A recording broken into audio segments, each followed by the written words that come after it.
இந்த சேனல்ல 2-3 வாரத்துக்கு முன்னாடி ஒரு வீடியோ போட்டிருந்தேன். அந்த வீடியோல லாஸ்டா ஒரு விஷயம் சொல்லியிருந்தேன். இது மட்டும் இல்லாம சாஃப்ட்வேர்ல நிறைய பிரச்சனைகளை சரி பண்ணலாம். அது எப்படி பண்ணலாங்கிறத பார்க்கலாம். விண்டோஸ்ல இருக்கிறதுலே ஃப்ரீயான பெஸ்டான ஆடியோ எடிட்டிங் சாஃப்ட்வேர்னா அது Audacity தான். Audacityல நம்மளோட ஆடியோவை எப்படி பேசிக்கா எடிட் பண்ணலாங்கிறத இந்த வீடியோல டுட்டோரியலா பார்ப்போம். அதுக்கு முன்னாடி Audacity சாஃப்ட்வேர் எப்படி இன்ஸ்டால் பண்றது, அப்புறம் அதுல ஒரு சில ஆப்ஷன்லாம் எப்படி யூஸ் பண்ணலாங்கிறது ஏற்கனவே ஒரு வீடியோ போட்டிருக்கேன். அதை செக் பண்ணி பாருங்க. இந்த வீடியோல Audacity சாஃப்ட்வேர்ல பேசிக்கான எடிட் மட்டும் எப்படி பண்ணலாங்கிறத பார்த்து Audacityல எடிட் பண்றதுக்காக ஒரு சாம்பிளான ஆடியோ ஃபுட்டேஜ் ரெக்கார்ட் பண்ணியிருக்கேன். அதை இம்போர்ட் பண்ணிக்கலாம். இம்போர்ட் பண்றதுக்கு ஃபைல்ல போய் ஓப்பன் கிளிக் பண்ணுங்க. கிளிக் பண்ண உடனே ஃபைல் லொகேஷன் கேட்கும். அதுல எந்த இடத்துல உங்களோட ஆடியோ இருக்கோ அதை கிளிக் பண்ணி ஓப்பன் கொடுத்துருங்க. இப்போ இந்த ஆடியோ நமக்கு லோட் ஆயிடுச்சு. இதுல ஃபர்ஸ்ட் எடுத்தோடனே இதுல இருக்கிற நாய்ஸ் மட்டும் நம்ம ரிடக்ஷன் பண்ணிக்கலாம். இந்த வேவ் ஃபார்ம் பெருசா இருக்கிற இடத்துல எல்லாமே ஆடியோ இருக்குன்னு அர்த்தம். இந்த பிளைனா ஒரு கோடு மாதிரி இருக்குல்ல, அந்த இடத்துல எல்லாமே நாய்ஸ் நம்ம ஈஸியா ஐடென்டிஃபை பண்ணிக்கலாம். இப்போ நான் எக்ஸாம்பிளா இந்த இடத்த மட்டும் செலக்ட் பண்ணி ப்ளே பண்ணி காட்டுறேன். இந்த வேவ் ஃபார்ம்ல பார்த்தா தெரியும் நாய்ஸ் எந்த அளவு இருக்குங்கிறத. இப்போ நம்ம இந்த இடத்துல தான் நாய்ஸ் இருக்கு நம்ம ஐடென்டிஃபை பண்ணிட்டோம். அதனால இந்த இடத்த மட்டும் செலக்ட் பண்ணிட்டு எஃபெக்ட்ல போய் நாய்ஸ் ரிடக்ஷன் ஒரு ஆப்ஷன் இருக்கும், அதை கிளிக் பண்ணுங்க. கிளிக் பண்ண உடனே கெட் நாய்ஸ் ப்ரொஃபைல்னு ஒரு ஆப்ஷன் இருக்கும். அதை கிளிக் பண்ணோம்னா இந்த இடத்துல இருக்கிற நாய்ஸை அதை ஐடென்டிஃபை பண்ணிடும். அதுக்கப்புறமா கர்சரை கொண்டு வந்து இந்த ஆடியோ ஃபுட்டேஜில் வச்சுட்டு ரைட் கிளிக்கை டபுள் டேப் பண்ணோம்னா அந்த ஃபுட்டேஜ் ஃபுல்லாகவே செலக்ட் ஆகிடும். திரும்பவும் எஃபெக்ட்ஸில் போய் கீழே ஸ்டெப் 2ன்னு ஒரு ஆப்ஷன் இருக்குல்ல, அதில் பார்த்தோம்னா noise reduction, sensitivity, frequency smoothing நிறைய ஆப்ஷன் இருக்கும். இது எல்லாமே டிஃபால்ட்டாகவே இருக்கட்டும். அதை அப்படியே ஓகே கொடுத்துட்டா போதும். இந்த ஃபுட்டேஜில் இருக்கிற நாய்ஸ் எல்லாமே ரிடக்ஷன் பண்ணி கொடுத்துரும். இப்போ திரும்பவும் நம்ம அதே இடத்த ப்ளே பண்ணி பார்க்கலாம். இப்போ இந்த ஃபுட்டேஜ் நம்ம பார்த்தோம்னா நாய்ஸ் ரிடக்ஷன் பண்ணதுக்கு அப்புறமாவும் ஒரு சில மைனரான நாய்ஸ் இருக்கு. அதை எப்படி ரிமூவ் பண்ணலாம்னு பார்க்கலாம். திரும்பவும் இந்த ஃபுட்டேஜை டபுள் டேப் பண்ணி செலக்ட் பண்ணிட்டு எஃபெக்ட்ஸ்குள்ள போய் ரிப்பீட் நாய்ஸ் ரிடக்ஷன் ரெண்டாவது ஒரு ஆப்ஷன் இருக்குல்ல, அதை கிளிக் பண்ணுங்க. திரும்பவும் இப்போ இந்த இடத்துல ப்ளே பண்ணி பார்க்கலாம். இப்போ இந்த ஃபுட்டேஜில் இருக்கிற எல்லா நாய்ஸுமே நம்ம கிளியர் பண்ணியாச்சு. ஒரு கிளியரான ஆடியோ ரெடி பண்ணிட்டோம். இப்போ இதில் இருக்கிற ஆடியோ எல்லாத்துலேயுமே ஒரு சில இடங்கள்ல சவுண்டு ரொம்பவே அதிகமாக இருக்குது. இப்போ இந்த இடங்கள்லாம் பார்த்தோம்னா சவுண்டு ரொம்பவே கம்மியாக இருக்குது. இப்போ இந்த மாதிரி அன்இவனாக இருக்கிற எல்லா சவுண்டையுமே ஒரே ஃப்ரீக்வன்சியில் செட் பண்ணலாம். இப்போ ரொம்பவே ஹை பிச் பீக் ஆகாமையும் லோ பிச்லேருந்து கொஞ்சம் சவுண்டு எடுத்துகிட்டு வர மாதிரியும் பண்ணலாம். அது எப்படி பண்ணலாங்கிறத பார்ப்போம். திரும்பவும் இந்த ஃபுட்டேஜை மட்டும் செலக்ட் பண்ணிட்டு எஃபெக்ட்ஸ் டேப்குள்ளே போங்க. போனோம்னா இங்கே ஒரு சின்ன ஏரோ மாதிரி தெரியும். அதை கிளிக் பண்ணோம்னா இன்னும் நிறைய ஆப்ஷன் வரும். அதில் போய் இங்கே லிமிட்டட்னு ஒரு ஆப்ஷன் இருக்குல்ல, அதை கிளிக் பண்ணுங்கள். கிளிக் பண்ணதுக்கு அப்புறமா இந்த இடத்துல லிமிட் 2ன்னு ஒரு ஆப்ஷன் இருக்குல்ல, அதில் போய் ஒரு -6 வரையும் வச்சுக்கிறேன். என்னோட வாய்ஸுக்கு அதுக்கு மேலே போனோம்னா பீக் ஆகுற மாதிரி தெரியும். அந்த மாதிரி உங்களோட சவுண்டுக்கு இல்லைனா உங்களுக்கு வாய்ஸ்க்கு எது செட் ஆகுதோ அதுக்கு தகுந்த மாதிரி வச்சுருங்க. வந்து ஒரு -6 டெசிபிள் வச்சுக்கிறேன். இப்போ நம்ம இந்த வேவ் ஃபார்ம்லேயே பார்க்க முடியும்.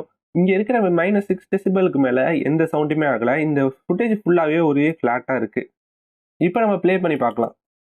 இந்த இடத்துல நம்மளுக்கு பார்த்தா தெரியும் கரெக்டாக 6 டெசிபிளோட நிற்கிது, அதுக்கு மேலே போகலை.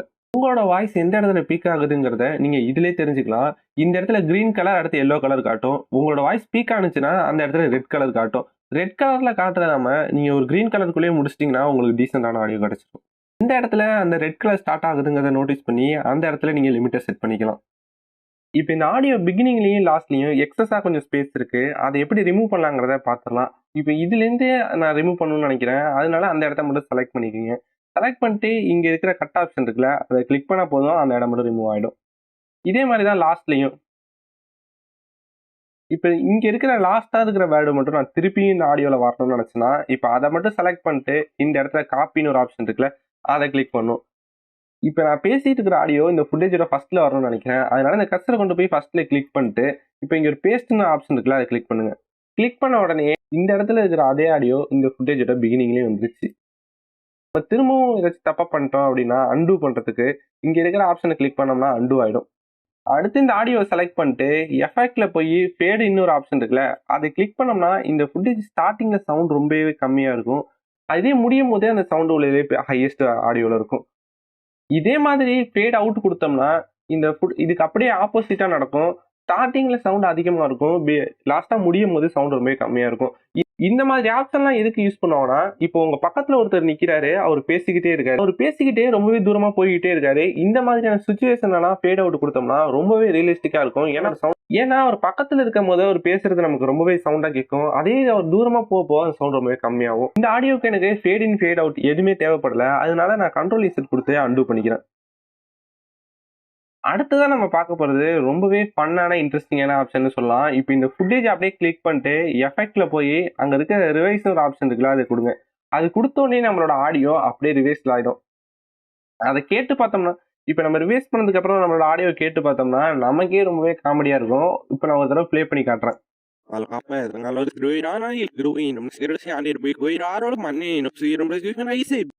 இந்த ஆடியோவை கேட்டோன்னே எனக்கு ஒரு ஞாபகம் தான் வருது. ஆனா அந்த படம் பேர் சரியா தெரியல. கமல் வந்து ஒரு பாட்டு ஃபுல்லாவே ரிவர்ஸ்லயே ஷூட் பண்ணியிருப்பாங்க. ஆனா நல்லா நோட் பண்ணி பார்த்தீங்கன்னா, அவரோட லிப்சிங் மட்டும் கரெக்ட்டா ஃபார்வர்ட்ல இருக்கும். அதுக்கு அவர் என்ன பண்ணாருன்னா, அந்த பாட்டு ஃபுல்லாவே ரிவர்ஸ்ல பாடி ட்ரெயின் பண்ணி, அந்த பாட்டு ஃபுல்லாவே ரிவர்ஸ்ல பாடியிருப்பாரு. அதனால தான் இந்த மாதிரியான லிப்சிங் வருது. அந்த ஒரு பாட்டுக்கு மட்டுமே அவர் எந்த அளவு மெனக்கெட்டு இருக்காங்கங்கிறது ரொம்பவே ஆச்சரியமா இருக்கு. அது என்ன பாட்டுன்னு தெரிஞ்சீங்கன்னா கமெண்ட் பண்ணுங்க.